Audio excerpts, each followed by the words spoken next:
2010 წლიდან ძველი თბილისის ახალი სიცოცხლის მეორე ეტაპი დაიწყება. მონაწილეობა ნებისმიერ დეველოპერულ კომპანიას, ბანკსა და მოქალაქეს შეუძლია. კონკურსში მონაწილე მენაშენეთა პროექტებს სპეციალური კომისია შეისწავლის.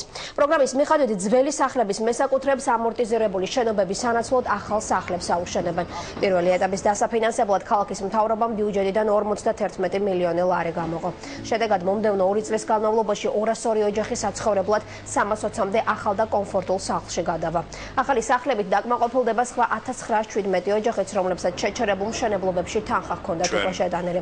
ადგილზე სამშენებლო სამუშაოები უკვე განახლდა. პროგრამისა ძველი თბილისის ახალი სიცოცხლე, რომელიც პირველ რიგში სამშენებლო სფეროში დასაქმებას და დასაქმების ხელშეწყობას ითვალისწინებს, ასევე ითვალისწინებს მშენებლობების სტიმულირებას და ჩვენ უკვე ამ შემოდგომაზე პირველი ეტაპის შედეგად ვხედავთ გამოცოცხლებას სამშენებლო სფეროში და ეს შეუიარაღებელი თვალითაც ჩანს.